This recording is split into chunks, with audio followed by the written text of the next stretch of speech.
Okay, why don't we get started? Thanks.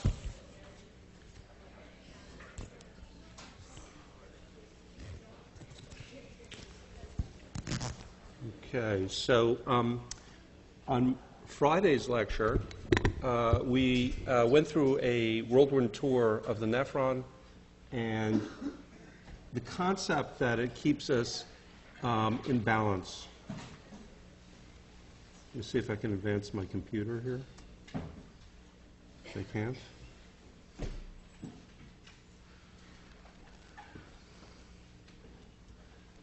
Unbelievable.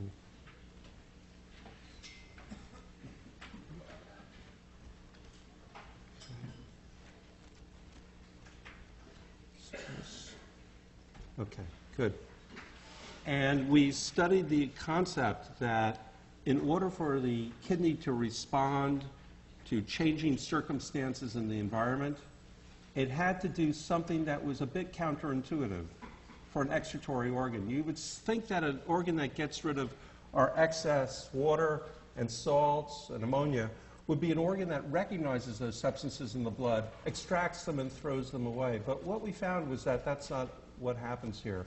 The way that the kidney works is actually the opposite. What it does is it filters 200 liters of fluid a day, which is 5 times your body water space.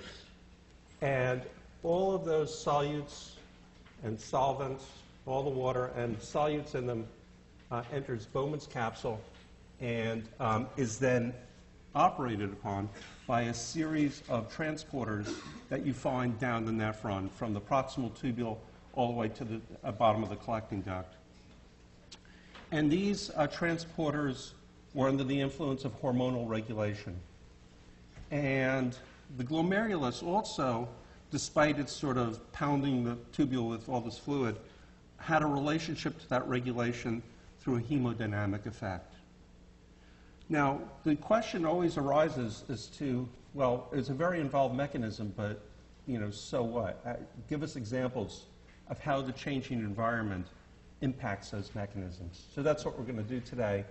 And the subject that we're going to examine is a component of nephrology known as volume and volume regulation. So here's our kidney facing a changing environment.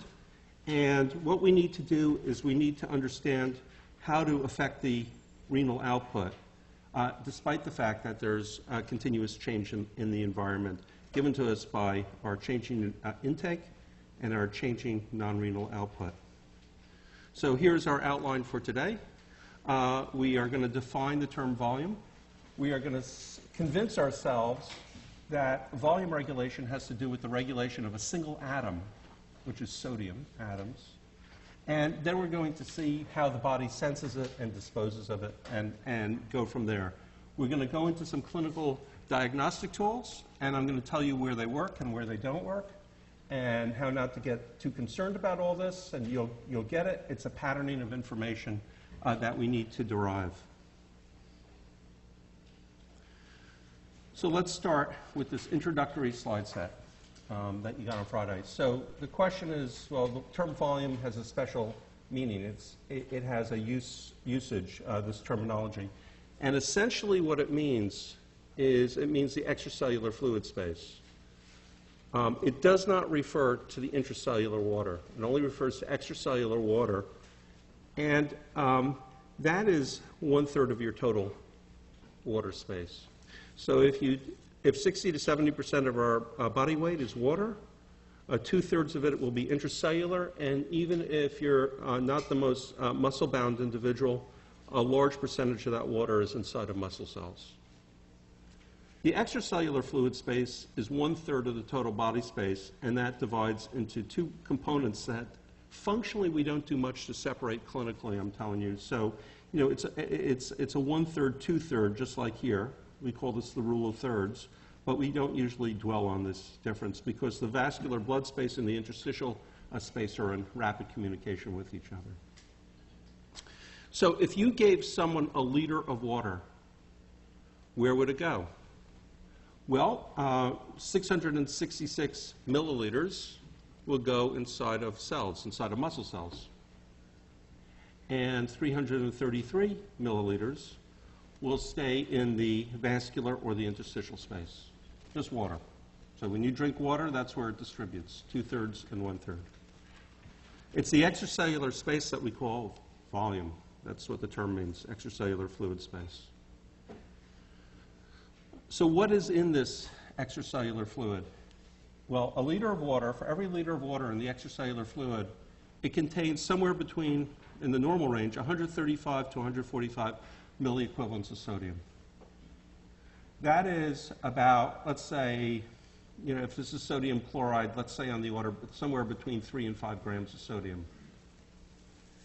So if you take a pinch of salt, 3 to 5 grams of sodium, little mound of salt, and you ingest that, what this is telling you is that you need to obtain 1 liter of water to solvate it, because that's the ratio. And we'll go into exactly why that is in a few minutes. So your extracellular fluid space contains something, a very specific substance. It's called water mixed with 135 to 145 milliequivalents of sodium chloride. Not potassium chloride, must be sodium chloride. And that's what the major constituent of your plasma is. Now, it's obvious that there are two substances here. One is sodium and one is water. And it turns out that we can do a series of thought experiments, or we can take a look at some diagrams, and you will arrive at this conclusion that it's the amount of sodium that's actually regulating the number of liters of water there. You know that from your own personal experience, and we'll touch on that in 2 seconds. And let me show you some diagrams to convince you of that. Sodium is the regulator of how much water is there, how much saline is going to be there. So here's a body. The body has 2/3 of its water space is intracellular and 1/3 of its water space is extracellular. And what you'll notice is that the cations are different in the intracellular and the extracellular fluid space. The cation intracellularly is potassium, and the cation extracellularly is sodium. These are not miscible. This is distinct. And the reason is that the sodium-potassium ATPs, obviously you know that very well, it's moving sodium to the outside of the cells, but also what you know from study muscle, nerve, neuroscience, and so on, is that sodium channels are generally closed. They're only open briefly to create an action potential or to create some type of flux. And they're highly regulated channels. So sodium cannot go from this space, the extracellular fluid space up here, into the intracellular space. These are distinct entities. So the fluid in the extracellular space is sodium water. The fluid in the intracellular space is potassium water. So let's stress the system here and do what you do every day, and that is eat potato chips and drink water right here. So that is what we're doing, is we're infusing either through the stomach or intravenously sodium water. Let's just see what happens if we add sodium water. This is the result. So with sodium water, it stays in the extracellular fluid space. Sodium doesn't enter. Now, the sodium doesn't enter. Of course, water could enter, but remember what you're doing is you're adding a substance which chelates water, right? The sodium atom. Sodium is one of the highest sort of charge per surface area molecules. A small guy, so it has a high charge per surface area, and actually really holds spheres of water around it. That reduces their quote-unquote water activity, is what we used to call it, and therefore reduces the ability of that water to diffuse. So by adding sodium water here, this space is expanded. This space is not changed. There's a little bit of a trick here that I just want to point out. I'm infusing sodium at 140 milliequivalents for every liter of water. Remember that ratio that I told you? It's sort of the constituents of the extracellular fluid. I'm not changing osmolarity. I'm simply adding a sodium water to this space. And you can see it's expanded. The intracellular space is unchanged in that condition. What happens if we stop the IV or stop the dietary binge of potato chips and water? Well, the sodium water will leave through the kidney. And you can see that the size of the body and its shape and size will go back to where it was. The intracellular fluid compartment will still be this big, and the extracellular fluid space will decrease back to normal. Now, of course, if you didn't stop the IV, or you didn't stop eating those potato chips, that extra volume will remain in your body, and your weight will be higher. The second you stop it, you lose it. Now, everyone who ever goes on a diet knows all about this. It's called water weight and so on. It has to do with just losing sodium and water following to the environment. In other words, diet really can change your extracellular fluid space, is what we're learning here. I don't even know if there's a set point. I mean, I imagine there is at some point, but this is very, very sensitive to the world, to the environment. Okay, what we just did, the experiment we just did, is to add sodium water, and we found that it only stayed in the extracellular fluid space. Now we're going to say, okay, we just added two substances. Let's add them alone. Okay, so this is potato chips without water. I'm pumping sodium into the body. Well, it should be through the stomach. And it goes into this extracellular fluid space first. And what happens next? Follow along. So what happens next is that I've just increased the osmolarity of the space. I haven't added the water, so the solute per water ratio is just increased. So I'm hyperosmotic in this space. Now, because water effluxes from compartment to compartment, water will exit from the cellular compartment, the intracellular compartment, in an attempt to re-regulate the osmolarity. That will start to contract the intracellular space, will get smaller, and the extracellular space will start to expand. Now, when the intracellular space contracts, and if you are a hypothalamic neuron, you release a signal. And it releases two types of signals. One of them is a signal, a long track that goes to the posterior pituitary that releases antidiuretic hormone, in sensing this change in osmolarity or contraction of cells, or some stretch receptor, chloride channel, etc., TRP channel on the surface of those neurons. Antidiuretic hormone will be released, and its effects that we talked about last time is that it regulates, it has a very specific target. We'll go over all of this again and again in a few minutes. It has this very specific target, which is the collecting ducts of the kidney and the principal cells. And remember what it does is it causes the insertion of aquaporin 2 channels on the apical surface. The apical surface is impermeable to water otherwise. The basolateral surface always has aquaporin 3 and 4 positioned there. And so just putting 2 on the surface allows water flux from the collecting duct into the interstitium of the kidney and then hopefully back into the blood. So by adding sodium, it stays in the extracellular fluid space, a lot more sodium now, and the cells contract, and as a result, ADH is released from the brain and tells the kidney, do not pee water, retain it. Go through aquaporin 2, aquaporin 3, 4, back into the blood. A set of neurons that are located near the ones that sense osmolarity are ones that allow for a behavioral change in you, and it's called thirst. The behavioral change causes you to go and have to drink water. Okay?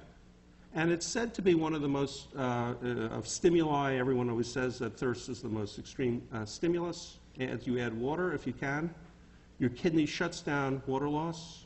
Well, water diuresis is turned down. Water reclamation is turned up. And as a result of this, this extracellular space that had become hyperosmotic is now adding water to it, and so its osmolarity is diminished, hopefully back to the set point, and there is a set point of osmolarity. But it expands. You can see that we are driven to drink water and to retain it, and we're expanding. We're retaining a material, water here. And eventually, the contracted space here will re-expand. The result of this process is a gain of weight, eventually in both compartments. But you can see it has a multi-step process. First, hyperosmolarity, drawing water, ADH, behavioral change, re-expansion. Okay. So we just did sodium alone. As you can get the sense of, it's entirely different than sodium chloride water. That was very complicated, had many steps. Now what about water alone? So now I'm going to drink a lot of water. Remember those fraternity hazing stories I told you about on Friday, or that kid in Tennessee? Drink a lot of water. Well, guess what? You become hypoosmotic. What compartments expand? Well, 2/3 of it is intracellular now, as opposed to just giving sodium or sodium chloride water. But now the water is 2/3 intracellular, 1/3 extracellular. Both compartments expand. If I'm expanding it due to water, I lower the osmolarity of those spaces. That shuts off antidiuretic hormone. It's the opposite of what we just saw. If there's no antidiuretic hormone, the collecting ducts, the aquaporin 2, is not delivered to the apical surface, and water is lost from the kidney. So as you drink the water, you're going to pee water. And we all know that from common experience. More water intake, just water, you will have very dilute urine. And as a result, you'll just flip back to where you were before. If, and only if, you don't outdrink the kidney's capacity to excrete water, which, as I showed you from that big red blob I showed you on Friday, is up to 20 liters over 24 hours in a high solute state, and don't do that on your own. Remember that. And always remember that kid who was forced to drink 2 liters of water in 2 hours and died because of it. Okay? If we don't outdrink our kidney's capacity, it will remove the water. So let's summarize those things, and then just talk about common experience to convince you further. If you take in sodium, it remains in the extracellular fluid space. That increases osmolarity. Osmolarity causes water to shift into the extracellular fluid space from the intracellular fluid space. It causes thirst, and it causes the secretion of antidiuretic hormone, which causes water retention from the kidney. Let's compare that to water expansion alone. This decreases osmolarity, as opposed to increases it. The water is now distributing intracellularly and extracellularly. That decreases thirst, stops you from drinking more water. Antidiuretic hormone is suppressed, and water excretion is increased. Notice the difference, the major difference between these two results. This is a water retaining state, the addition of sodium to your body, and this isn't. The water alone isn't. If you eat a bag of potato chips, by the way, you'll want to drink some fluid. If you just ate 140 milliequivalents of sodium, you'll drink a liter eventually. Right? That's the ratio. If, however, you have a few bottles of fluid, there's no specific drive that's going to ask you to go, hey, I need some potato chips now. It's only the reverse. Sodium is what dominates the behavior and creates a retentive state. Water does the opposite. So it's sodium that controls your volume. Yes? No. So potassium, remember, where does potassium go in the body? So you're not creating more extracellular space, and that's the volume we're after. Yeah, but does that upset the water balance? Like, does it draw fluid out of the extracellular space? Okay, in general, potassium becomes a little bit of a confusing issue, and the reason is that the extracellular potassium that we measure on a blood test, that you will be measuring every day in all your patients on a blood test, represents only about 5%, 2%, even 1% of your total body potassium. Cells are just chock full with potassium, and we don't measure that quantity directly. So adding potassium isn't necessarily going to shift water, and I don't know what the percentage change would be. The other thing, the other reason to be sure of that you don't give potassium to your patients is, wouldn't it depolarize neurons and muscles? Because potassium channels, unlike sodium channels, there are many open potassium channels causing a leak. That would cause depolarization as potassium enters cells. One of the organs it enters would be the heart. And what would it do to the heart? It would stop it from functioning. The best way to kill a person is to give them a shot of potassium chloride. Yes, please.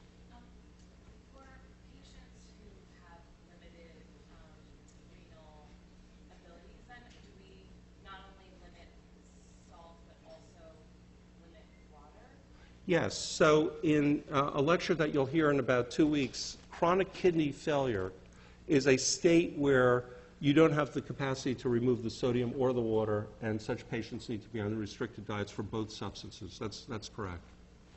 Otherwise, if you drink too much water, you rapidly become hypoosmotic. Remember the huge red thing I showed you? That's for normal kidneys. Chronic kidney disease, just imagine that red thing shrinking down so it's not pliable to secrete a lot of water or retain a lot of sodium or retain so on. Okay, is this reality in humans? Well, we just did the potato chip experiment. Is it reality in our friendly rats? It is. As you increase the sodium chloride in the drinking water, they will drink more water. How about that? It's the sodium that controls. And so, in summary to this first few slides that are introduced the concept, sodium regulates the volume of the extracellular by a direct effect, osmotic direct effect, and by indirect effects causing water retention, while water alone distributes and has the opposite effect. The process of volume expansion and contraction is reversible. In other words, there's a dietary dose response. The more salt water you eat and drink, you'll hold on to it. If you continue to eat it, your weight will be bounced up. If you take in 140 milliequivalents, you'll have 1 liter, you will gain 1 kilogram. If you keep up the diet exactly that, you will retain that 1 kilogram. If you stop your diet, you will lose a kilogram. Of course, there may be intrinsic set points, but we see a diet is so dominating. And with that, we're going to take a 3-minute break, and as I switch slides. Okay.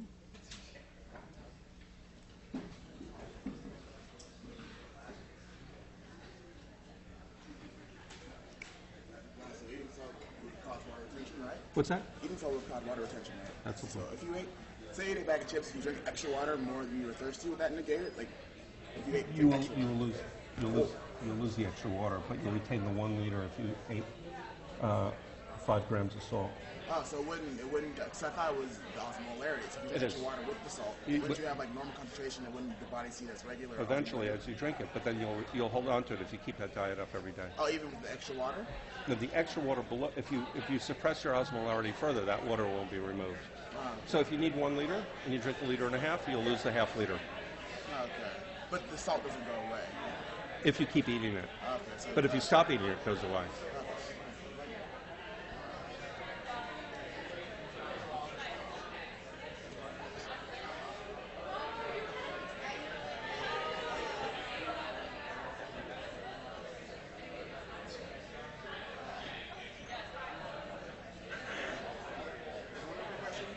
on those slides, those diagrams, the percentages of extracellular and intracellular should change, right? Sorry? The percentages of what's in what should change. This diagram couldn't change it. If you add water, 2/3 intracellularly, 1/3 extracellularly. If you add sodium chloride water, only extracellularly does it expand. Yeah. Saline is only extracellular. I'm saying, but in the diagrams, the percentages are static. It's like 40, 15, 15, or whatever. But those are, as water shifts around. I should have changed the Does it change? percentage. Okay. Yeah, you're right. You are absolutely right.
Okay, let's get our seats.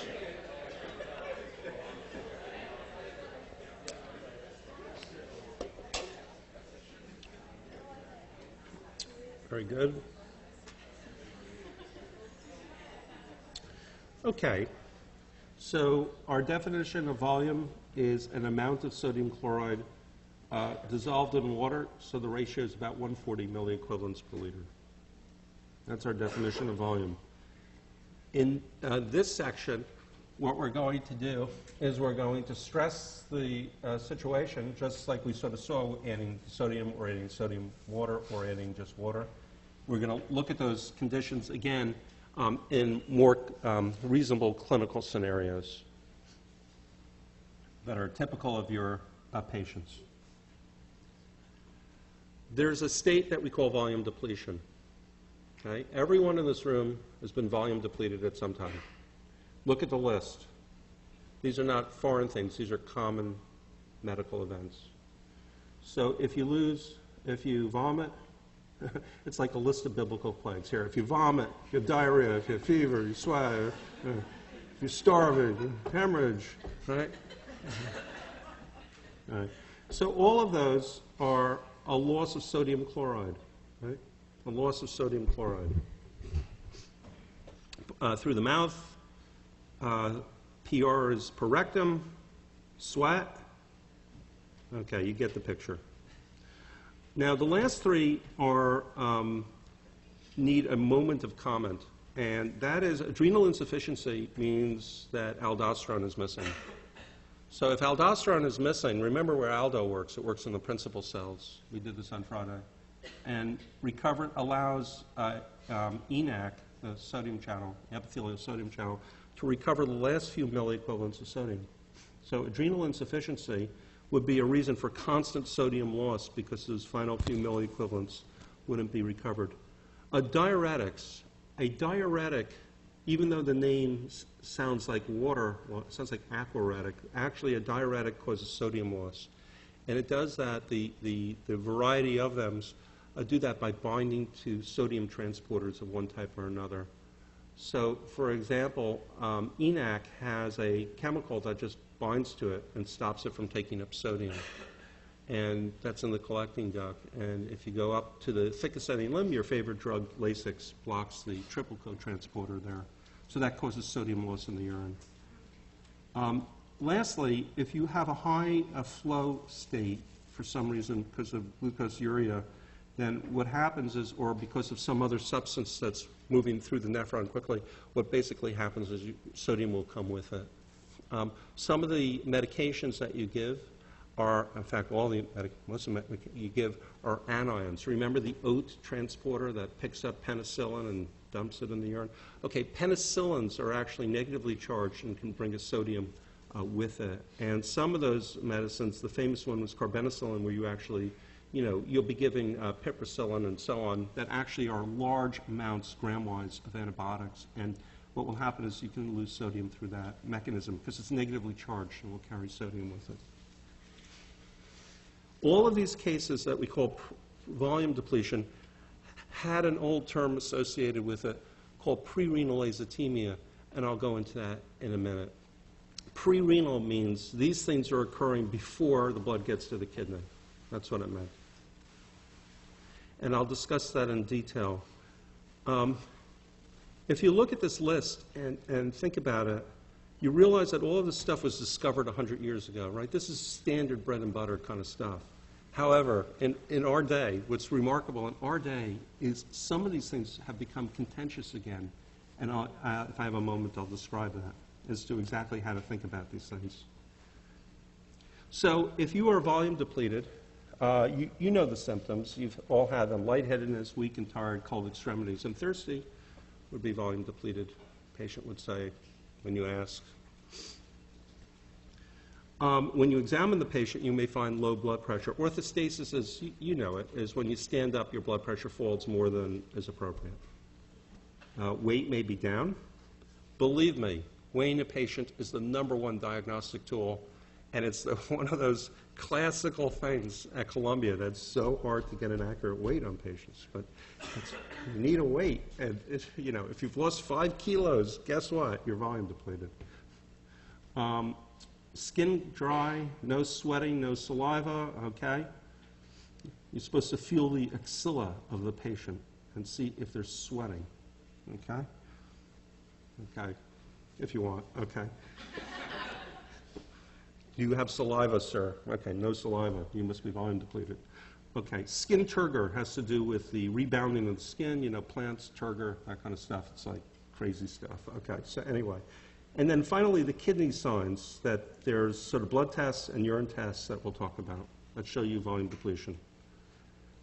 How is volume depletion sensed? Well, it turns out that there are pressure receptors in different organs of the body. And we call this afferent because those are the things that are going to pick up this sensation and then trigger an efferent response. Left atrium, the heart is a sensor of pressure. The carotids are a sensor of pressure. The renal artery is a sensor of pressure. And you notice that there are very specific names for the sensory apparatus.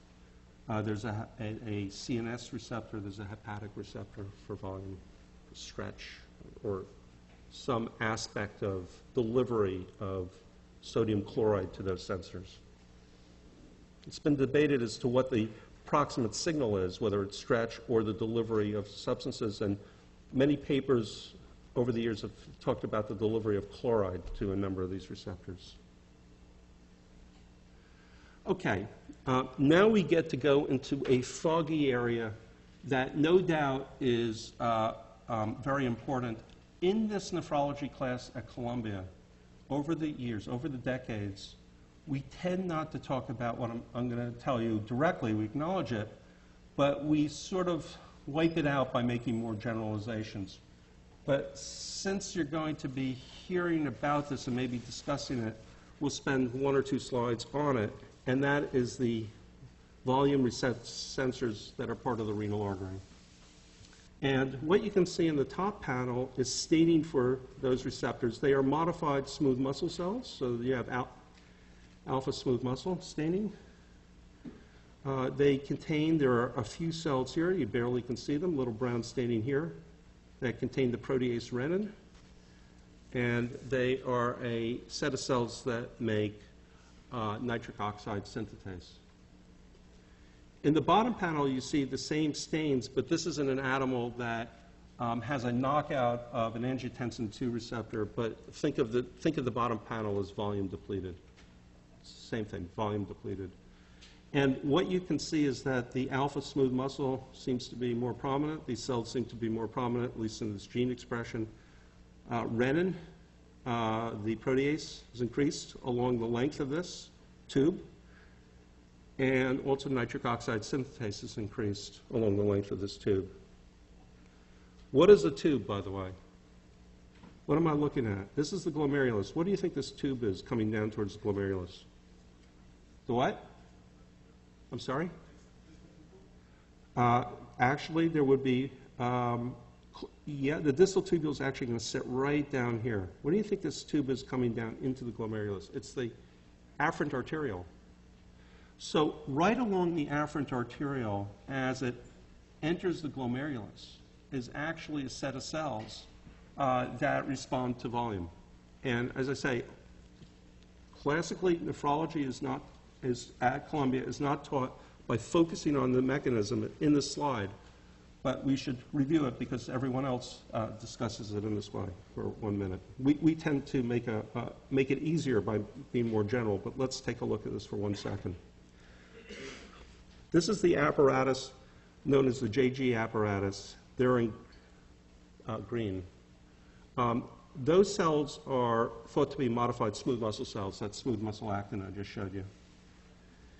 They are in contact with the afferent artery, which is shown here, and they are also in contact with the thick ascending limb as it becomes a distal convoluted tubule here. So when the nephron issues forth its proximal tubule, right, and that convolution goes way down into the loop of Henle, comes right back up. The loop of Henle is plastered right onto its own glomerulus from whence it came. Amazing architecture, right? And where it contacts is called the macula densa, these thickened cells right here. Now, what basically happens here, which is, again, there are aspects of this that you sort of don't know what to do with, but when blood pressure is low, when a patient is volume depleted, there's said to be, this nephron is filtering less, and less sodium chloride is delivered to these macula densa cells. When that happens, they synthesize prostaglandin, shown in the red arrow. When the prostaglandins are released, they stimulate these renin cells to release renin into the afferent arteriole.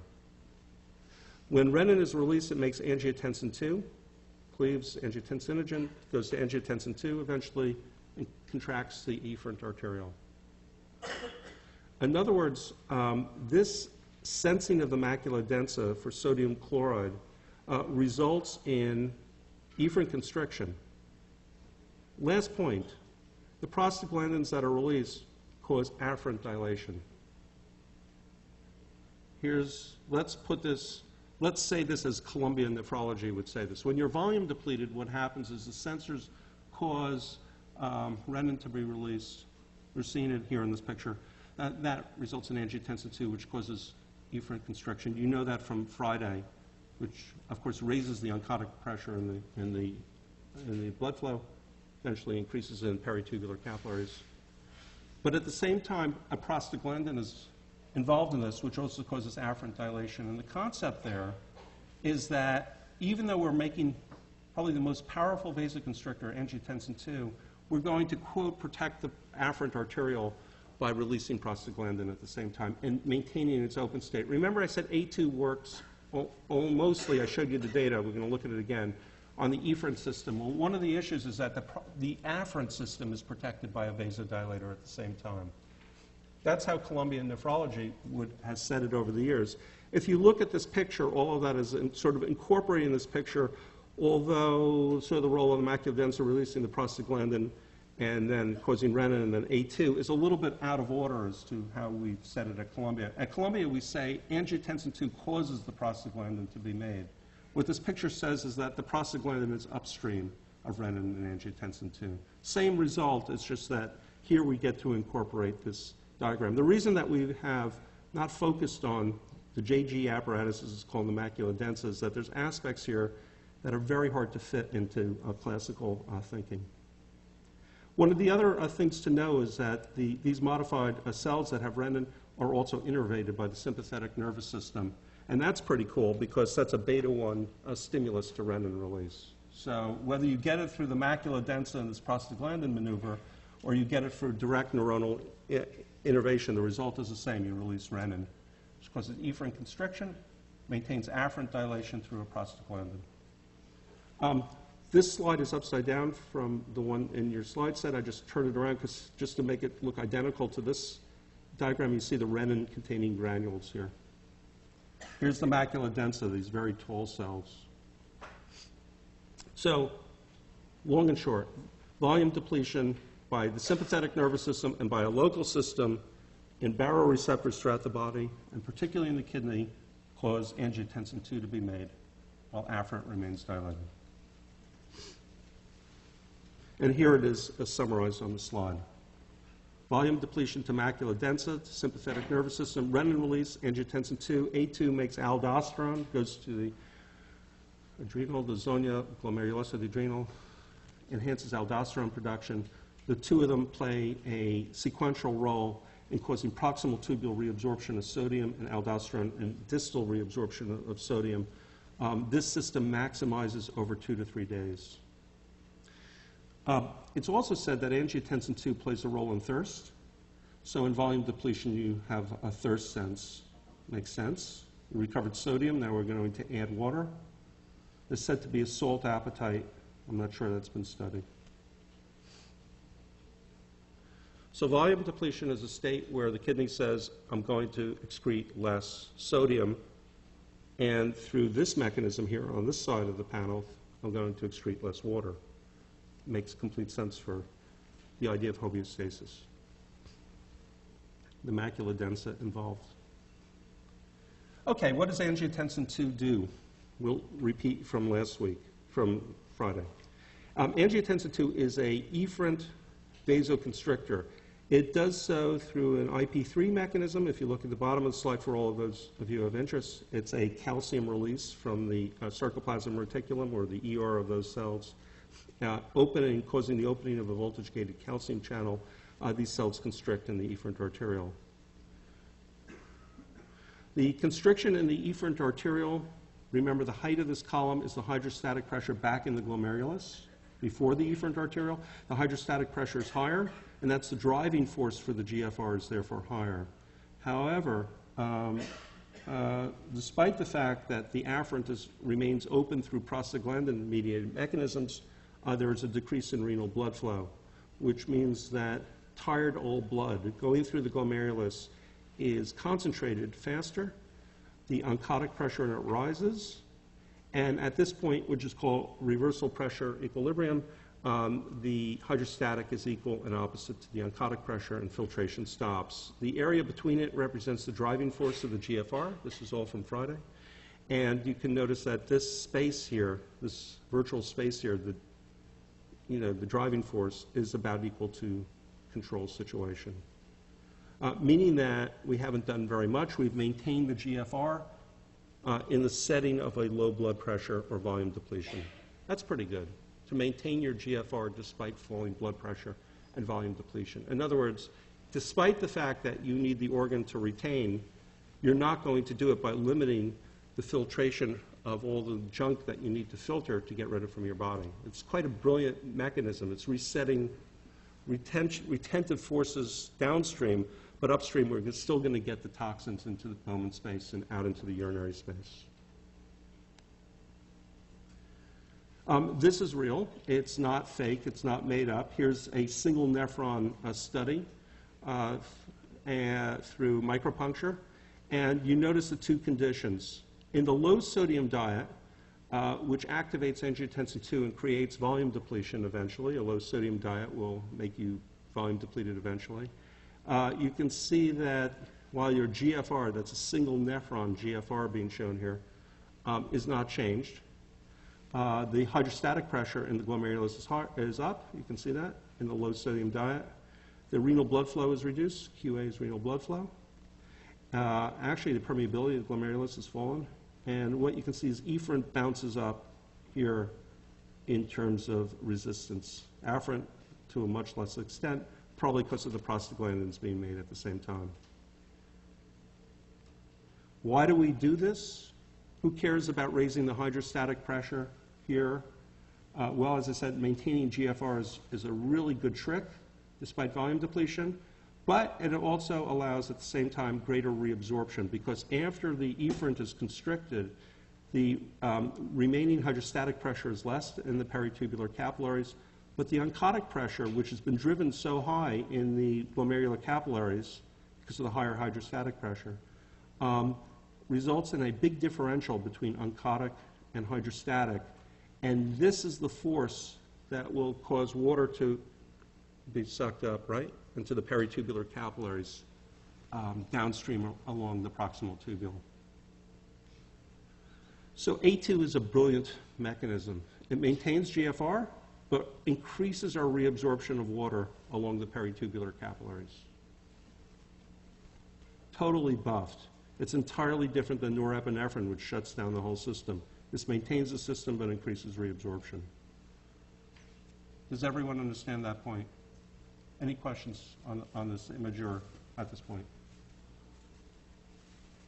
Is that clear? Volume depletion, A2, increased reabsorption, despite maintaining GFR, increased reabsorption downstream of salt and water. Okay, some people use these types of filtration fraction diagrams. You don't need to do this. It tends to be a little confusing. But A2, it's very clear. There's no change in GFR, but the renal plasma flow has fallen. Filtration fraction is the ratio of GFR to renal plasma flow, so filtration fraction is up, which is we calculated last time on that wonderful slide from Dr. Oliver. Shows an increase in albumin in the efferent arteriole from 6.25 to 6.67, meaning that you have higher oncotic pressure that results in the force, gives you the driving force for the return of fluids along the proximal tubule. Angiotensin II also has an effect of increasing the open state of these channels, the sodium hydrogen exchanger, the sodium glucose exchanger, which reduces glucose and amino acids almost to zero by the time you leave the proximal tubule. Pretty remarkable. And recovers approximately 67% of your sodium is retained here in those proximal tubule cells. It's amazing. The flux, the grams of material that are fluxing here is huge. Remember, it's 140 milliequivalents times 200 liters, 28,000 milliequivalents. On the other side of on the basolateral side, we have the sodium-potassium exchanger, and we have the sodium bicarbonate co-transporter. And angiotensin II activates all of these systems, increases the number of them in the cell membrane, enhances the activity of sodium-potassium ATPase, a real synchronized system. The rhythm of the syncopation of the system, everything is sort of geared together and is working to reabsorb at the state. The sodium hydrogen exchanger is a little bit confusing, but gives us an extraordinary mechanism in nephrology. It is the conversion of a salt to a gas, and of the gas to a salt on different sides of the apical membrane. So a hydrogen ion is released, it binds to HCO3, becomes H2CO3, and that decomposes the CO2 in water. The CO2 diffuses in the cell, and through the action of another carbonic anhydrase, there are many of these isoforms, you get H2CO3 back again, it decomposes into H and bicarbonate, and that efflux is on this side. What we have done here is simply move the bicarbonate from this space to this space. And that is part of volume retention, because bicarbonate also is a very nice osm. You can imagine adding bicarbonate to your body. It's an osm. Its volume of distribution is much larger than that of sodium, so it does go intracellularly, but still we want it back, especially in volume depletion. So here we have done that through a very beautiful mechanism of recovering sodium and bicarbonate at the same time by making it into a gas. Okay, so I think we understand volume depletion. We understand that the macula densa could set this up by releasing prostaglandins and renin. We understand the sympathetic nervous system also enters into the system. Finally, way downstream are two hormones that are related to this initial state, but are downstream of it because A2 is going to stimulate their activity. One is aldosterone and the other is antidiuretic hormone. So aldosterone binds to a receptor that enters the nucleus and causes the expression of ENaC on the surface. It also seems to have a direct non-genomic effect by enhancing the opening probability of this receptor. Pretty cool for a nuclear steroid to do that at the cell surface, but it seems actually to be the case. There's a lot of data coming from different systems where it seems that a number of steroid hormones can activate cell surface receptors. Actually, the swimming of the sperm to fertilize the egg is due to the release of prostaglandin from the egg, from the cumulus. And actually, the prostaglandin acts directly on the sperm to open a calcium channel right in the sperm to allow for motility. Pretty extraordinary things. I'm not sure there's any understanding of how steroid hormones, whether it could be the prostaglandin example I just gave you, or mineralocorticoid activity at ENaC, opens these channels, but it seems to be a general motif in biology that these things can work in a non-genomic fashion as well. The presence of aldosterone enhances the flux of sodium back into the blood, but it also allows the efflux of potassium in exchange for sodium into the lumen of the nephron. And aldosterone and an increase in potassium in the urine is actually a marker of aldosterone activity, having recovered sodium on the opposite side. So if you see a large amount of potassium in the urine, that's going to be one of our markers eventually in this course, you can think that aldosterone is elevated, allowing for sodium reclamation at the same time it causes potassium secretion. Now, angiotensin II is said to directly stimulate antidiuretic hormone as well. And that has the effect of inserting aquaporin 2 at the cell surface. Keep in mind that the collecting duct is different than the proximal tubule in a very fundamental cellular mechanism, and that the junctions between those cells is extremely tight. And consequently, what it can do is have a very different osmolarity on the two sides of the surface without water efflux until aquaporin 2 is added. So remember, the medulla gets its hypertonicity because the thick limb, remember the thick limb through the triple co-transporter had taken up sodium chloride, potassium, and also I believe urea goes right through the same place, probably under the influence of ADH too, as I recall, and enters and dumps that solute into the medulla of the kidney. So that's running upstream, but the pipe that comes down, that's right next to the thick limb up, collecting duct down, that sits right next to it, is the collecting duct. The thick limb and the collecting ducts are bundled together in the same space. And so the excretion of solute from the lumen put into the interstitium between those two tubes is the osms that allow water to efflux from the collecting duct into the medulla. And so the medulla can have an osmotic concentration of 1,200 milliosms per liter. And the osmolarity of this space at this point could be as low as 90 or so, or 100. So an osmotic difference between 100 and 1,200 can exist across these cells because of those tight junctions. The collecting duct uses this to its benefit because, therefore, there's a water gradient, a water activity gradient. The activity of the water is higher in the lumen than in the medulla. This is chelated by all the solutes, and there's a flux of water from apical to basal as a result. And here's the effect of ADH, placing the water channels at the cell surface. Minus ADH, they are withdrawn and they're intracellular. They're not longer at the cell surface. So volume depletion causes us to activate angiotensin II, which affects what I just told you. But downstream, it has effects on activating ADH, which affects the principal cells, aldosterone, which affects the principal cells as well, and intercalated cells to be discussed at another time.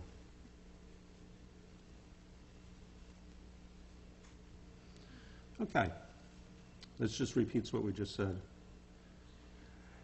This particular summary, by the way, shows you the central role of angiotensin II in the process as the key molecule that causes ephrine constriction, aldosterone production, and so on. It places it at the center of activity.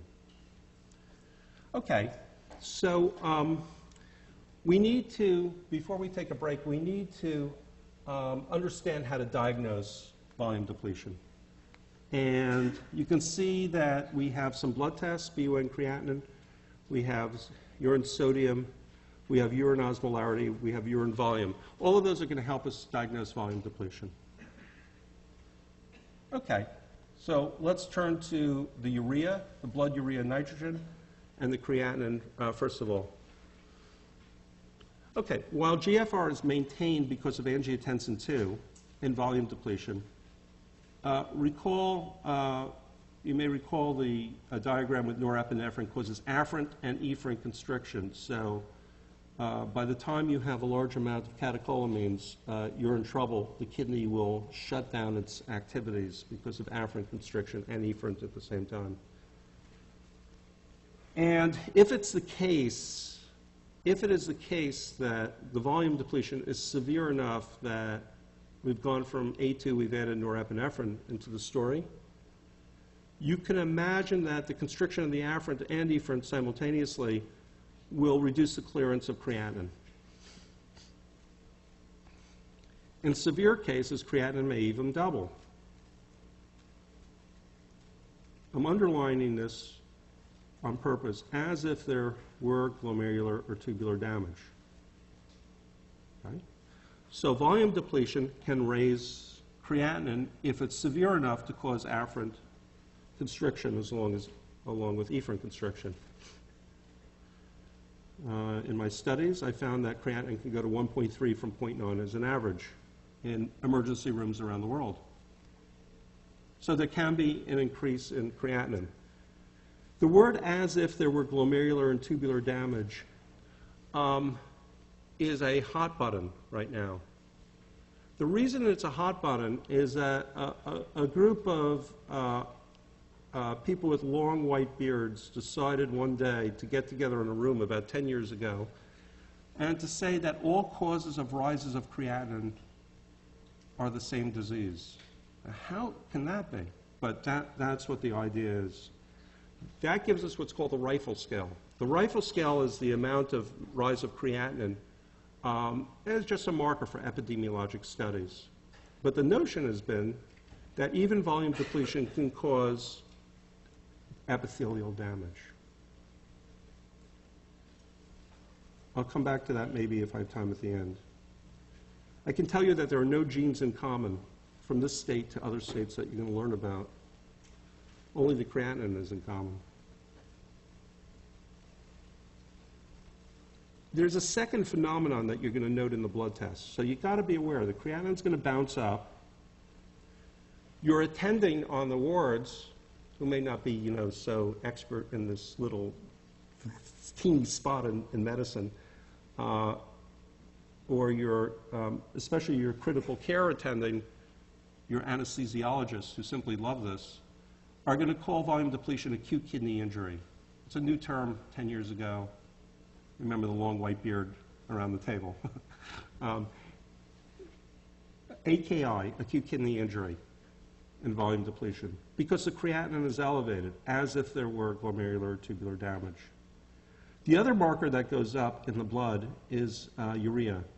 And the reason that is said for this to occur is because if you are increasing the peritubular oncotic pressure and drawing water out, what happens is that the urea concentrates in that lumen of the proximal tubule, increasing its gradient for efflux. There are urea channels, by the way. So there is something called, there is a urea efflux through a channel. And it's said that when we recover more salt and water in the proximal tubule, we also recover more urea. And the BUN will go from about 8 to 15 to 20 to 60. The BUN creatinine ratio, here's the key thing, is usually 10 to 1, but in pre-renal diseases, volume depletion, and so on, it may rise to greater than 20 to 1. And this reflects the activity of angiotensin II in the proximal tubule. That's the take-home message in red there. So you're going to measure blood tests every day on your patients. You're going to look at the BUN level. You're going to look at the creatinine level. And if the BUN creatinine ratio is increased above 20 to 1, it's some nice evidence of volume depletion. Now, attention for 1 second. Urea is made in the liver. Remember the urea cycle in the liver? All that stuff?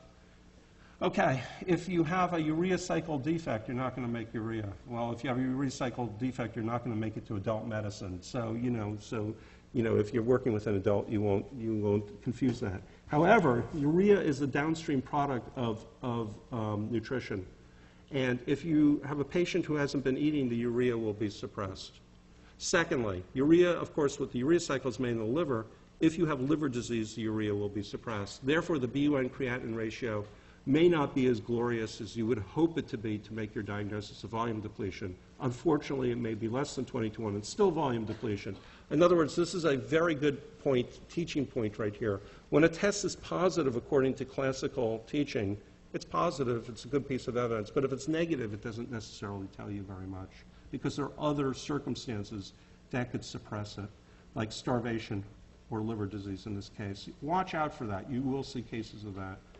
Your cirrhotics will have a BUN of 15, and you say, oh, I should have 40, but they have 15 because of cirrhosis. Those are the blood tests. By the way, we already examined the patient, and we already talked. You talk to the patient first, you examine them. You talk to them, you examine them, they have no axillary sweat, their blood pressure is lower, their hydrostatic changes. When they get up, the blood pressure falls. We call that orthostasis. We did the blood test of BUN creatinine ratio. Now let's go to the urine. What do we see in the urine?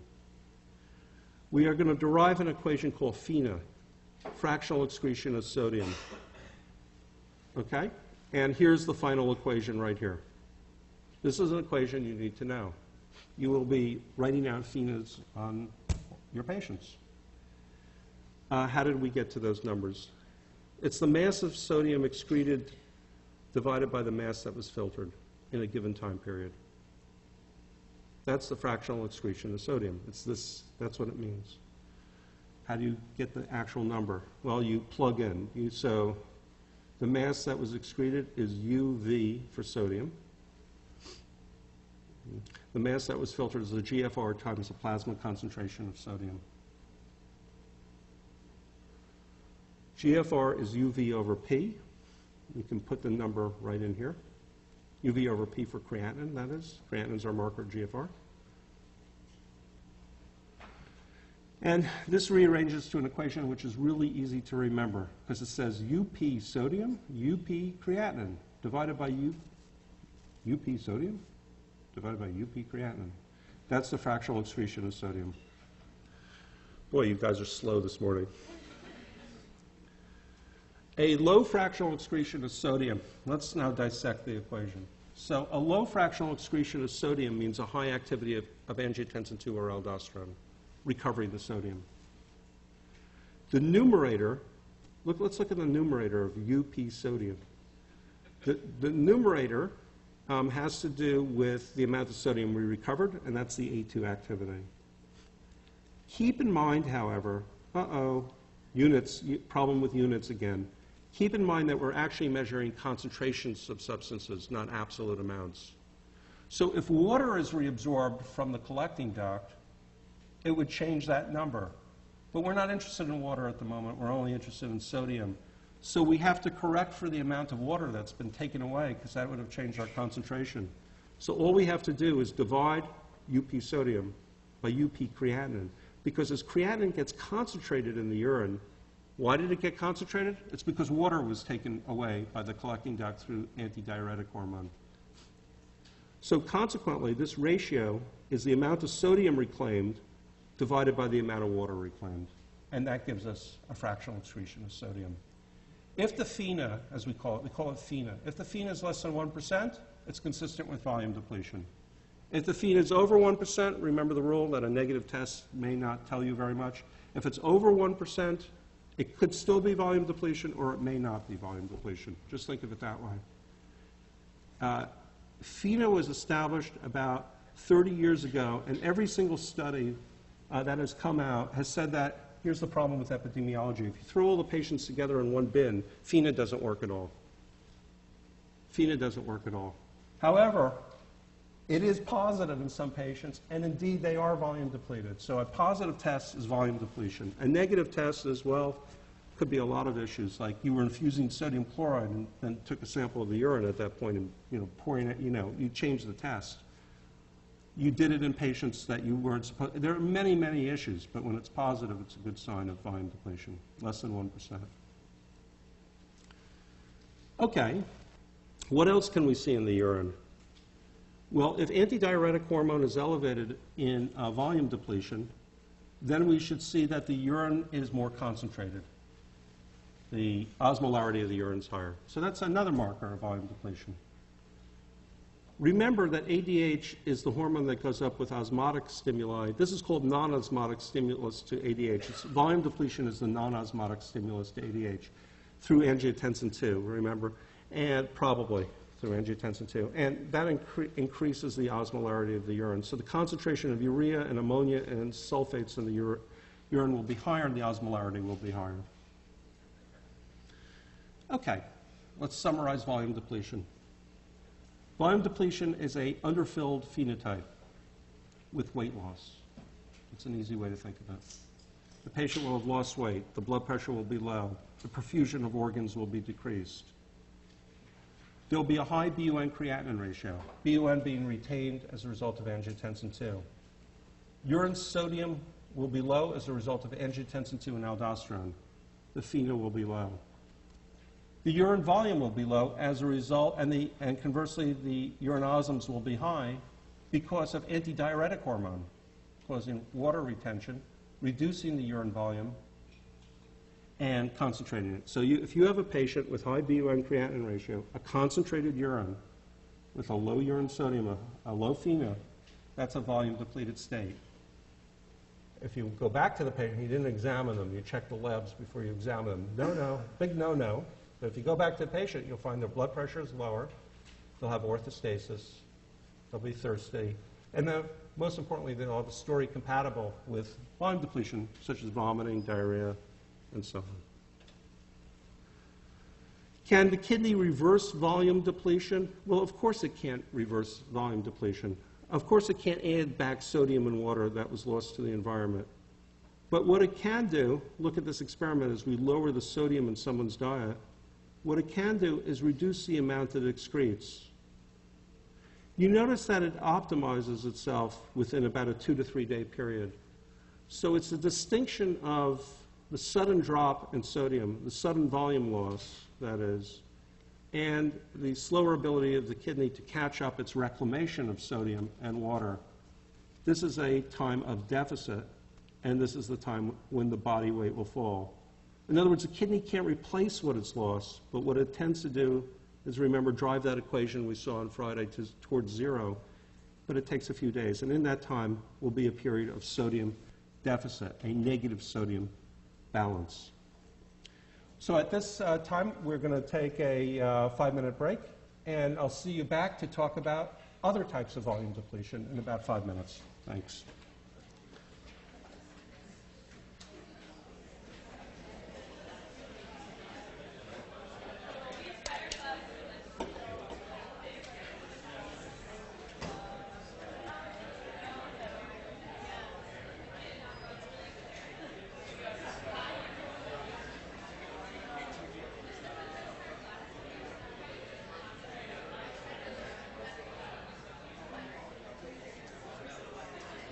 Uh-oh, a real book.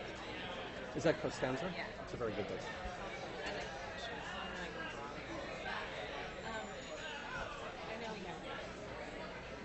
Tell me. Glucose. Glucosuria.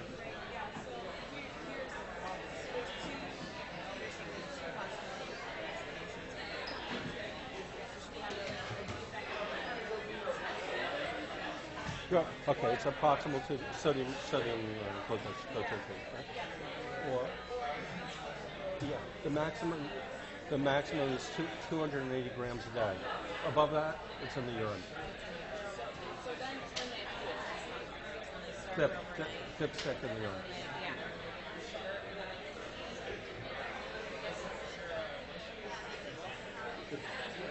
Okay. Yeah, well, this is actually supernormal. That's very good. That means it can accommodate up to 275 milligrams per minute.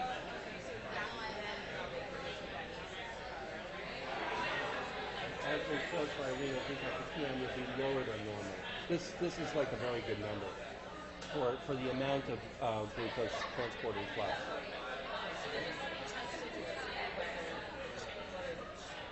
Well, it's called a stress test. They're bombing this person with glucose, and they're seeing the maximum of their amount. If you suspect a proximal trivial defect, you should still at lower glucose concentrations. Yeah. So you and I are 280. Okay, but if our glucose is 100 and we still okay, diabetes is common, right? People get dipsticks and blah blah. Okay, so if your blood glucose is running about 100, which is normal, but you're spilling it in the urine, we can attribute that to high blood glucose overcoming the absorptive capacity. There must be something wrong with the calculation. You got it? Yeah. And it's called stress test. You'll do this with your patients. Sometimes you do it with water. Sometimes you do it with acid. In this case, it's called stress test.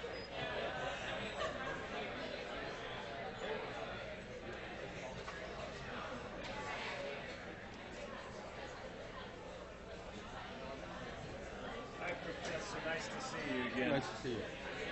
This slide is confusing me a bit because it seems to indicate that it's the intracellular concentration is what's causing ADH. It is. Well, okay, so if you shift water out of cells, Right. and you're a hypothalamic neuron, the neuron will shrink as water shifts out and release ADH. So that's what's actually happening. Because the later in the lecture you're talking about volume depletion in the plasma. Volume depletion in the plasma.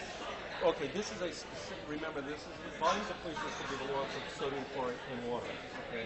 This is a specific experiment where we're adding sodium into the extracellular space.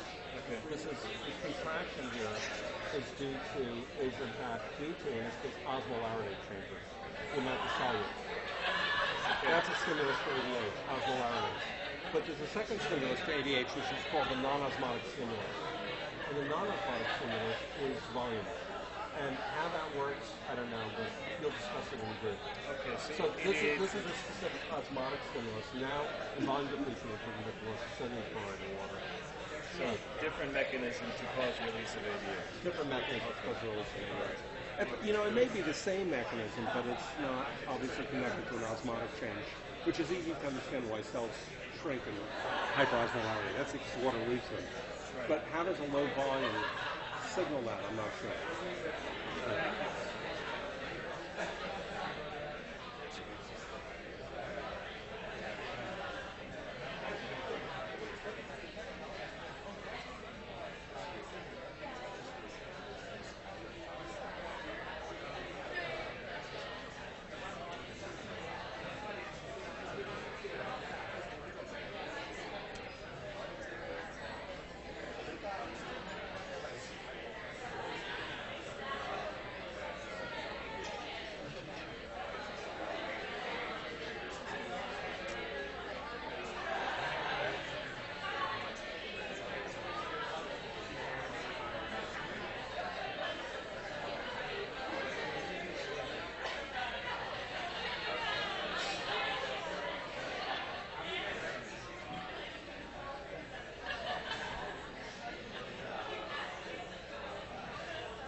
Okay, let's get our seats and get started again.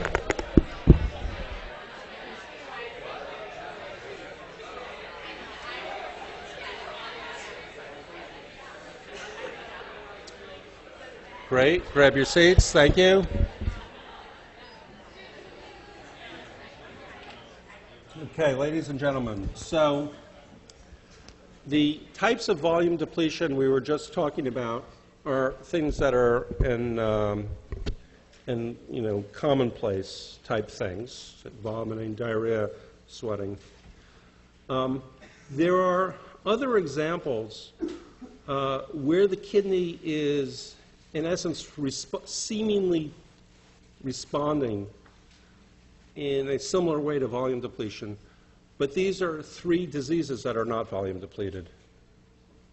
In fact, eventually they're volume overloaded. And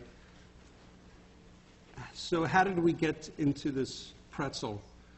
The way we got here is that we don't understand completely these diseases. Phenotypically, because sodium and water are being retained by the kidney, it's as if the kidney is sensing a decreased perfusion pressure. In the case of the heart failure, the first on our list here, that's definitely a true statement. And so CHF is as close to volume depletion of the 3. It's closer than the other 2. You can understand that heart failure would represent a decreased perfusion of the kidney. And you could understand that the macula densa, therefore, would release prostaglandin. The JG cells would release renin. You get angiotensin II and efferent constriction. And we'll go through that yet one more time again. And that sounds very much like volume depletion, but it's internally driven, right, by a failing heart. Cirrhosis and nephrosis seem to have nothing to do with any of these things, but again, phenotypically, the kidney's responses are kind of the same. Because of if you started into a volume retaining state, if you're volume depleted, you hemorrhage, you have diarrhea, you fever, and you started into a volume retaining state under the influence of angiotensin II, aldosterone, and antidiuretic hormone, you can imagine that that's an attempt to restore homeostasis and so that the kidney will not lose in excess. And that makes intuitive sense, and we're very satisfied with that explanation. It's an attempt so your weight doesn't go down as much as it would.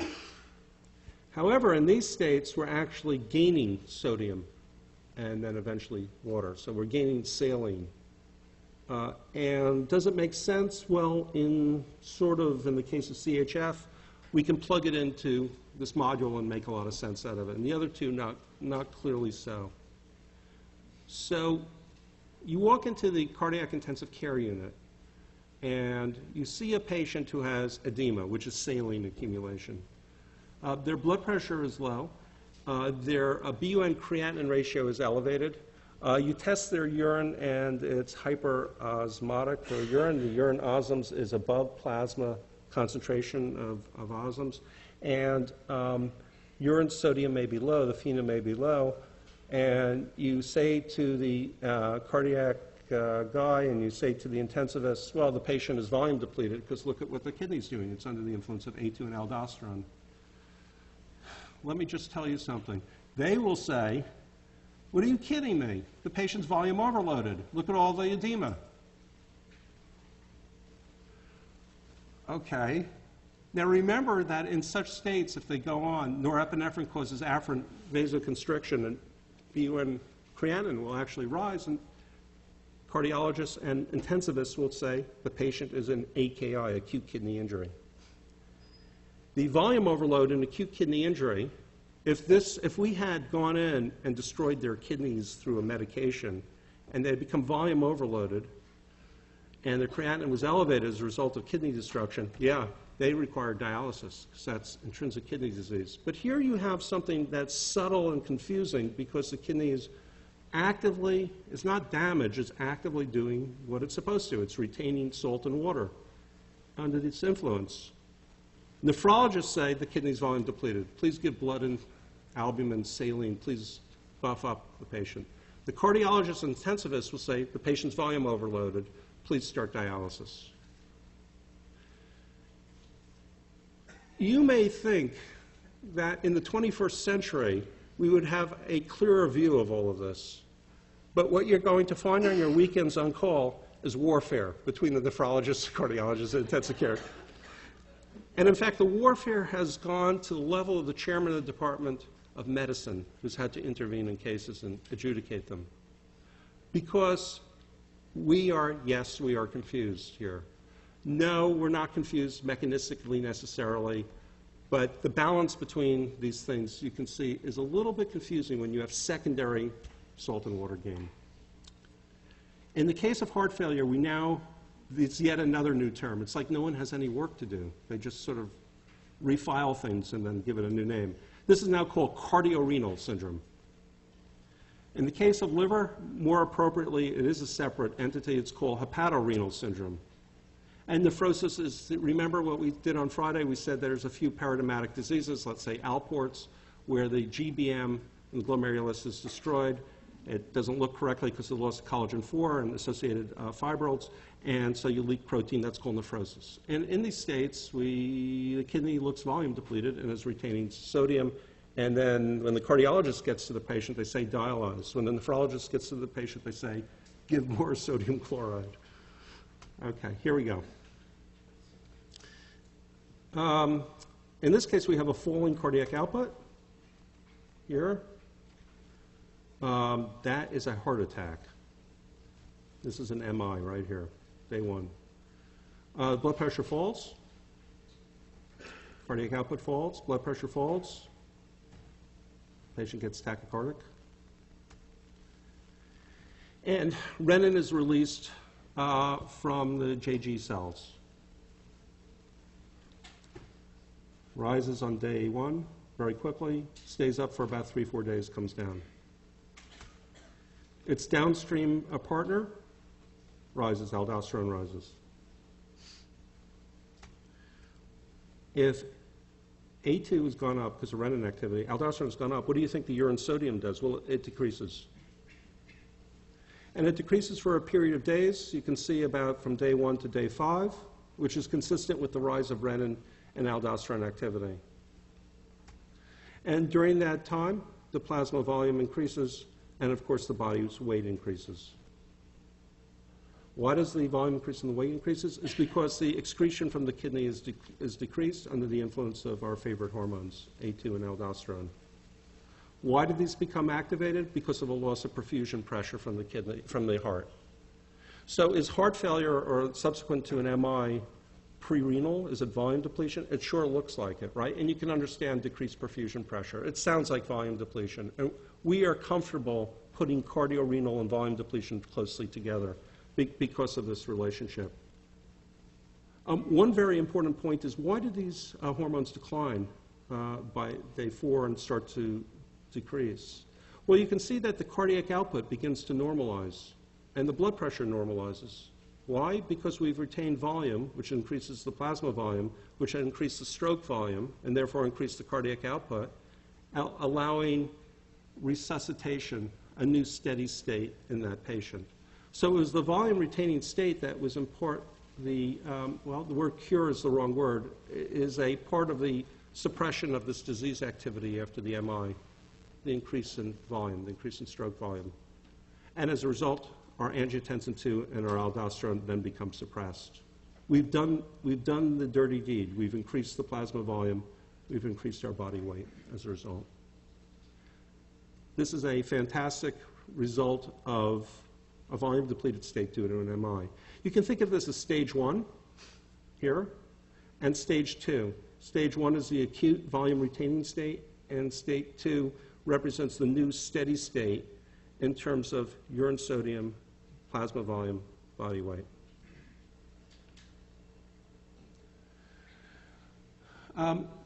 So what will the patient look like in these types of conditions?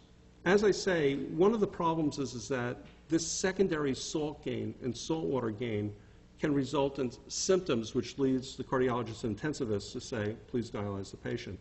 That is, they increase weight, of course, they have edema. They could even have edema if they don't come back to a steady state early.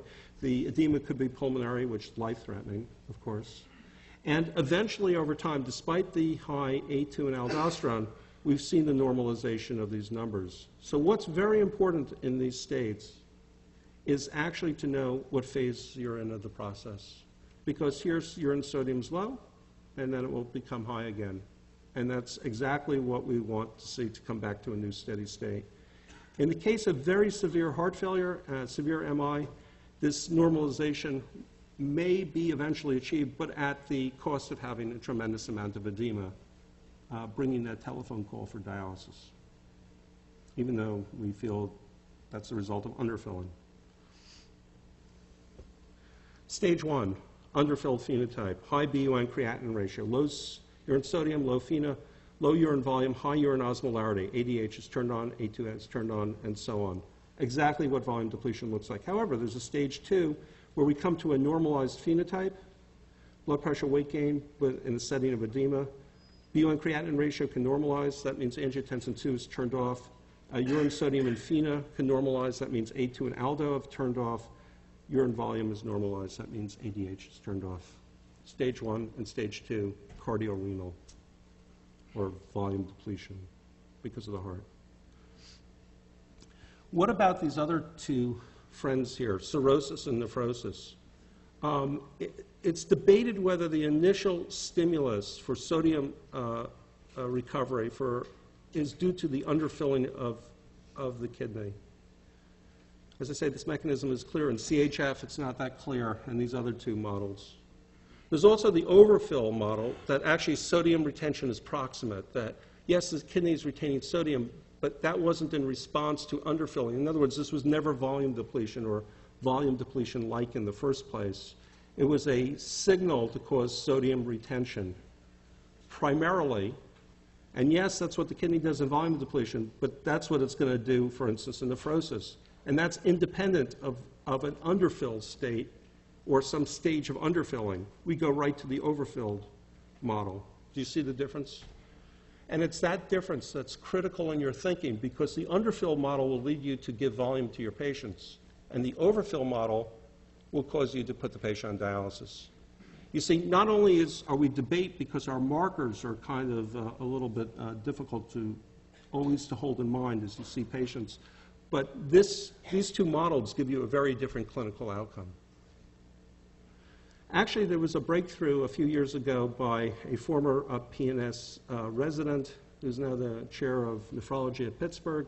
His name is Tom Clayman, and what he found was that in nephrosis, a protease, perhaps plasmin, coming from the serum, right, passes through the glomerulus all the way down to the collecting duct and cleaves the ENaC. It turns out that ENaC is in a closed state. Yeah, so we talked about the role of steroid hormones in activating cell surface channels. We talked about aldosterone potentially. There's this brilliant example of progesterone in the sperm calcium channel. Here, there's another mechanism of activation of channels at the cell surface. It's proteolysis. So there's a protease activity coming from nephrosis activating ENaC. And if you activate ENaC, you can understand why there's sodium recovery. You can also understand why that has nothing to do with volume depletion, even though it looks like the same type of response to volume depletion. So here's an idea coming from Bernard Rossier and Tom Clayman that volume retention in nephrosis is a biochemical reaction at ENaC. It has nothing to do with everything I just told you about A2 and aldo. Step back 10 years, and we would say, look, it looks like volume depletion. We're going to just call it effective volume depletion. These debates and sorting out those few slides is critical to how you approach patients. And please dwell on them and review them at home, because you will see this debate continuously between overfilled and underfilled and how to respond. Okay, let's stop talking about volume depletion and talk about volume overload, the opposite for the last part of my talk. Remember day one on Friday where I showed you that the kidney can excrete as much as 1,000 milliequivalents in 24 hours of sodium. So it's really hard to make yourself sodium overloaded or water overloaded. We can excrete up to 20 liters over 24 hours. Don't do it at home, please. Don't do it on your own. So in the setting of our common diet in adults, we don't get volume overload by simple ingestion. It's pretty hard to do that. You'd have to outdo your kidney's capacity, which occurs if the patient has CKD, chronic kidney disease. But in normal kidney, it's hard to do that, or impossible, close to impossible. So if we look at diet, we're not going to get there. Let's check that out one more time. We're not going to get really volume overloaded. And then we need to see the responses of something that kind of looks like increasing the sodium in your diet. and see the response of the kidney as an explanation for why we really don't get volume overloaded, or we try to, but we don't really get there in these conditions. So let's focus on this side of this experiment. In this experiment, we've gone from a low sodium diet to a very high sodium diet. If you do that, A2 and aldosterone would be shut off, right? And urine sodium would increase. No problem, sounds good. But you notice again that the kidney takes about 2 to 3 days to optimize. And the difference between the increase in sodium in the diet versus the excretion of sodium, the difference between them represents a positive sodium gain during that period of time. So if you suddenly switch your diet, you will gain weight. And you will increase your sodium content, and therefore your water content, until 2 to 3 days later when the kidney comes back into steady state, and you will no longer continue to gain weight. You'll maintain the weight gain if you maintain that diet, but you will not continue to gain weight because the kidney is now in steady state with the new diet, right? But this is a period of time that we can consider we are becoming, well, sort of volume overloaded, but we can't get too volume up because the kidney is going to catch up and excrete the extra sodium because of a decrease in A2 and aldosterone. We'll talk about ANF in 1 second. This is an experiment that mimics volume overload and is very well known to all of you in this room, I would presume. When patients used to have heart failure, even when I was beginning medical school, I was told that when a patient has heart failure, you put them to bed for 3 weeks. They should lie down 3 weeks. And the reason is that recumbency tends to increase urine loss of sodium. Now, why would that be? And the answer is that simply lying down, there was the return of the liters of fluid in your legs into the central circulation, increasing the perfusion pressure of the kidney. And over those 3 weeks that the patient was in bed, this is what we used to do. We were told to do this. The patient has to stay in bed because they're going to pee more. It was a long process, believe me. But here it is. Here's recumbency. There's an increase in sodium loss because of return of fluid centrally from the periphery. This fuzzy line has to do with people who were put into swimming pools. And it turns out, and maybe you will tell me if I'm right, or if this experiment is right, that if you go swimming, you feel like you have to pee. Has anyone had that sensation before? Okay, good. Only half of you. The other half of you, I think you should see a nephrologist immediately, the other half of you. Okay, you should, the reason, does anyone know the reason why swimming increases diuresis? Why should it increase it? Why would jumping into a swimming pool increase urine flow and sodium loss? It's exactly the same reason as recumbency. What is the answer? Huh? Be bold. Say the answer. Because like recumbency, your body is horizontal. When you're swimming, it is. Okay, this guy is specifically seated. So you put a chair in the pool, the person sits down on the chair. You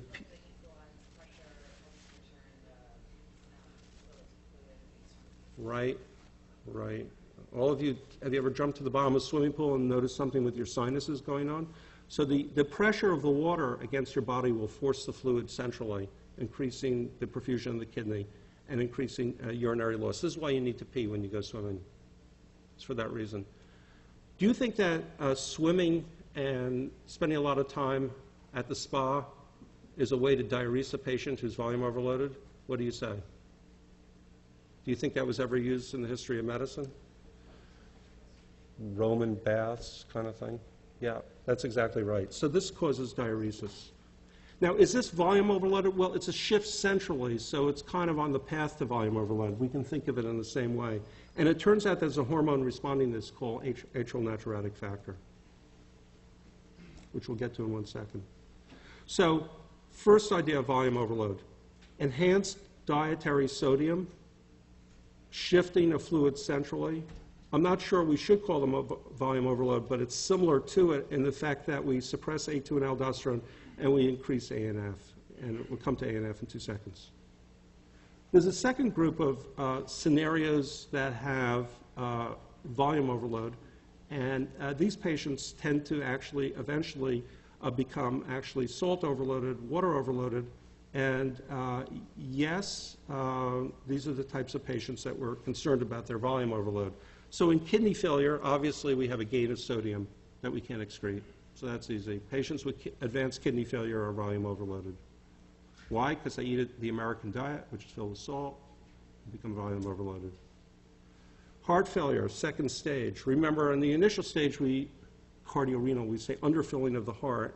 In the second stage, the A2 and aldo have done the dirty work. We've increased our volume. We have gained sodium. Eventually, we'll become edematous.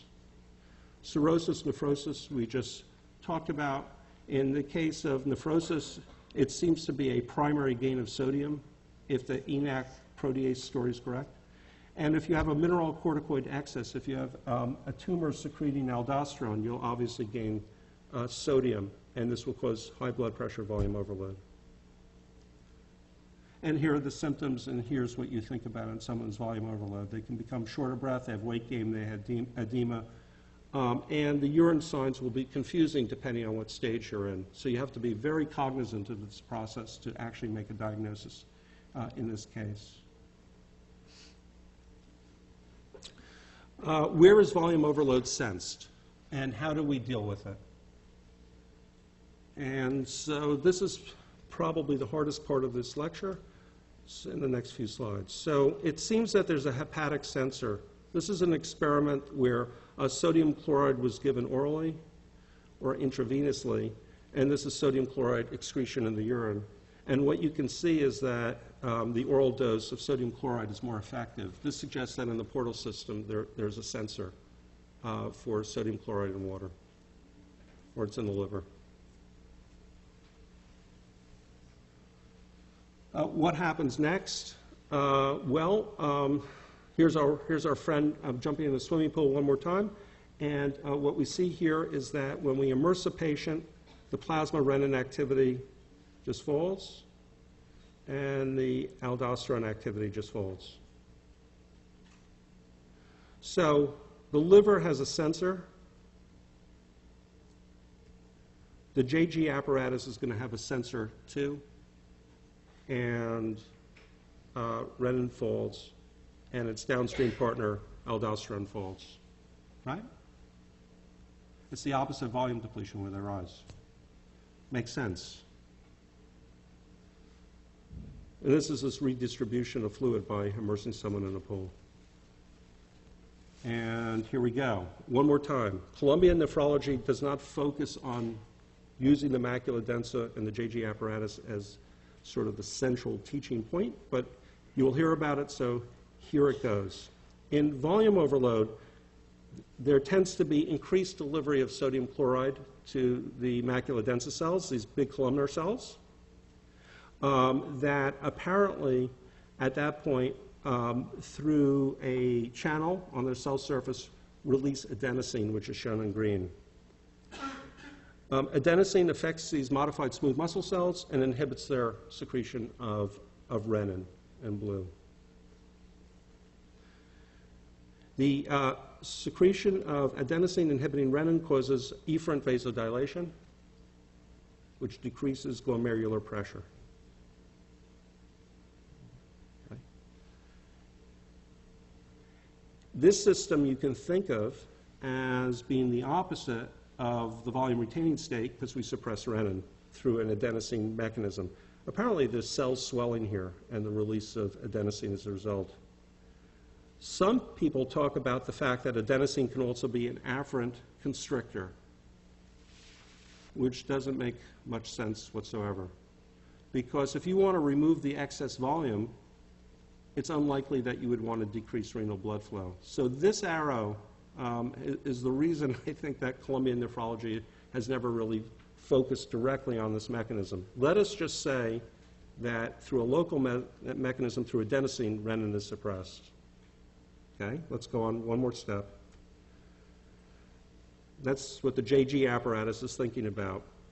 You know, the idea here is, there is an idea that backs up these two arrows, and the idea here is that if you have a huge flux of sodium chloride to the macula densa, there's something terribly wrong with that proximal tubule, and guess what? You better take this nephron out of commission.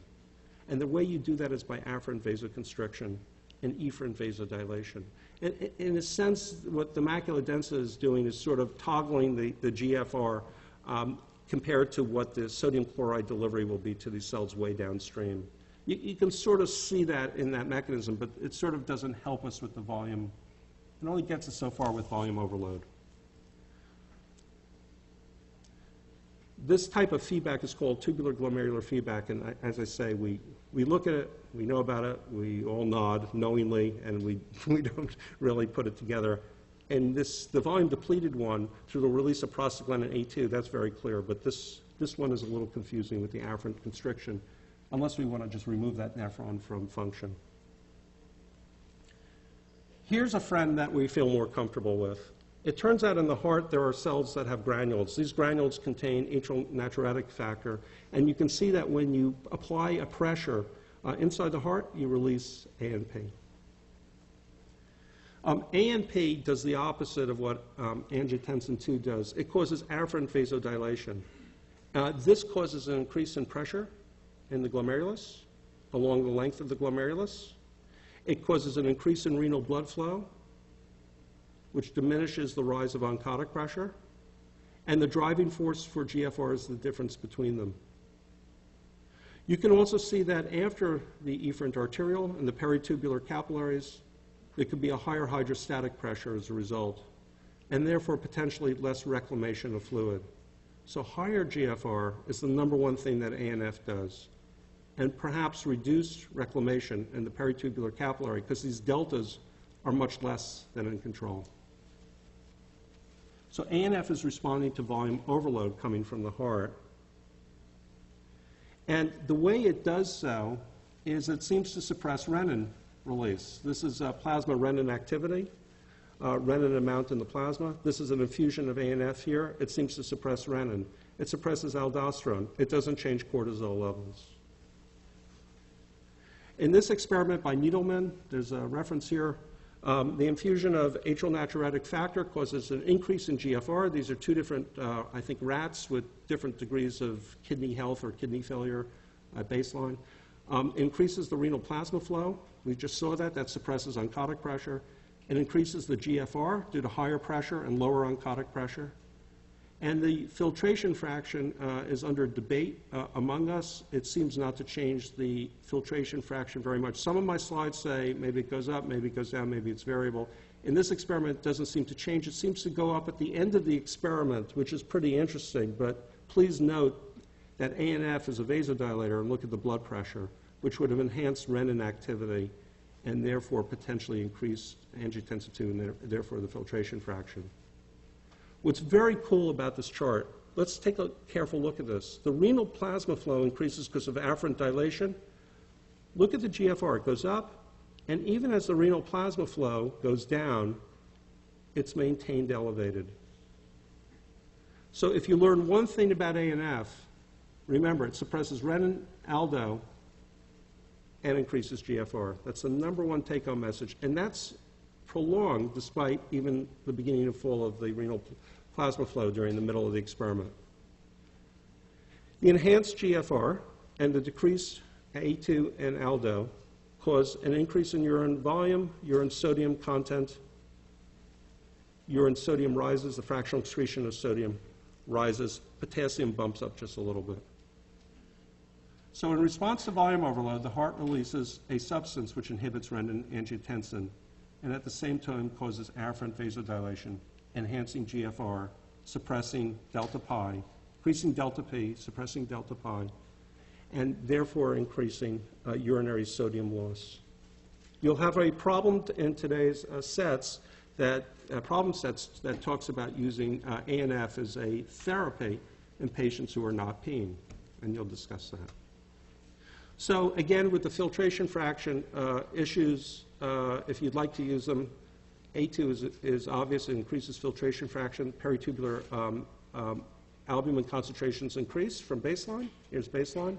They increase. ANF is a little more confusing because it sort of doesn't change, or it may go down, or it may go up, depending on who you talk to and what paper you read. This is if the filtration fraction declines. It would go down to 6.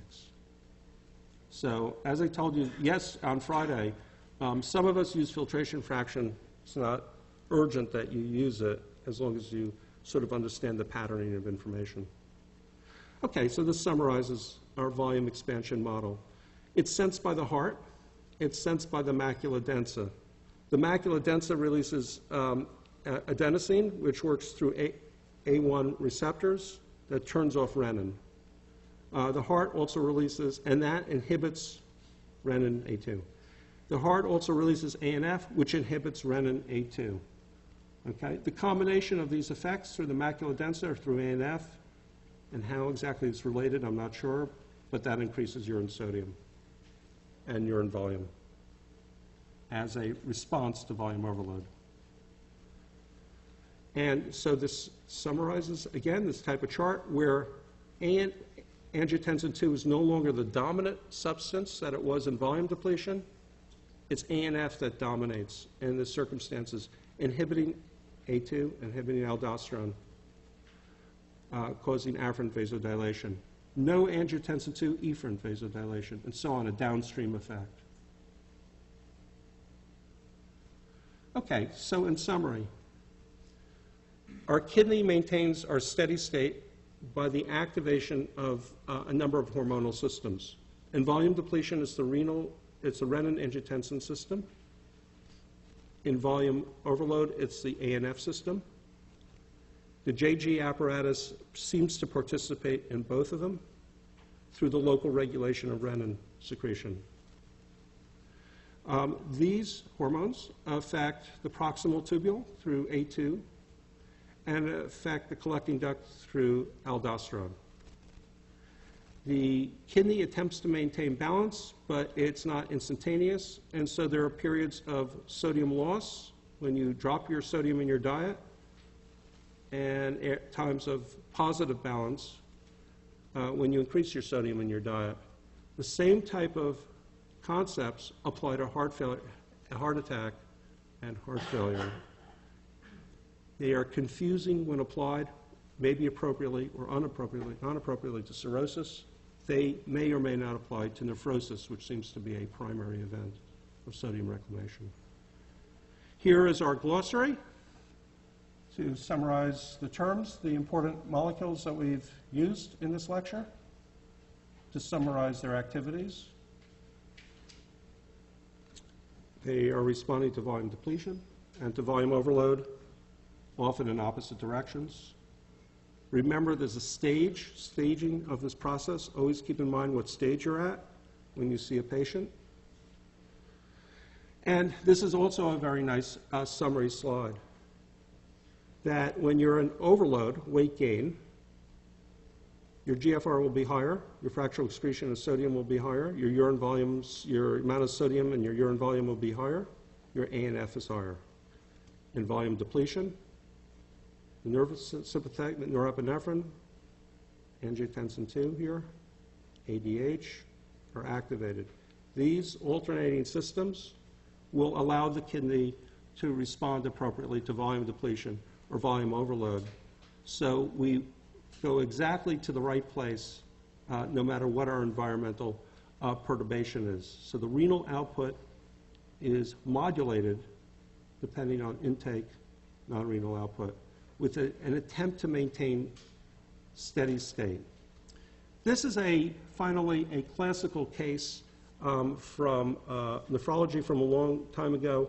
And briefly what it says is that if you're lacking aldosterone, you will always be volume depleted because you'll always lose sodium.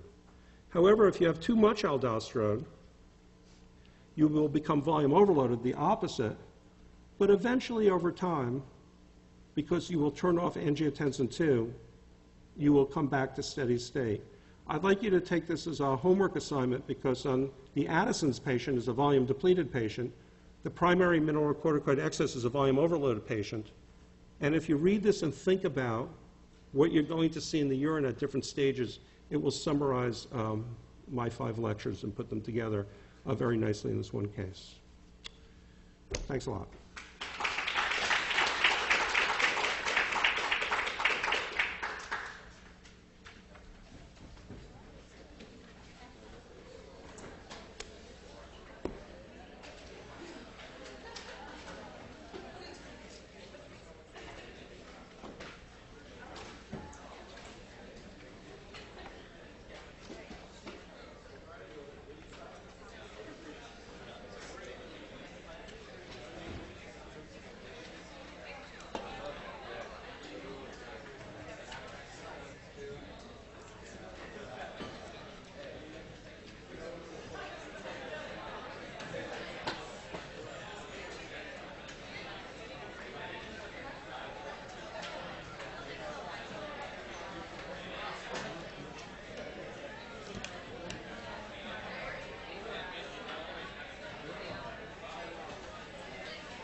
good?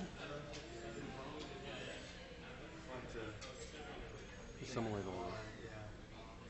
It's very simple when you hear it, but then when you leave it for 2 seconds, it's, Yeah.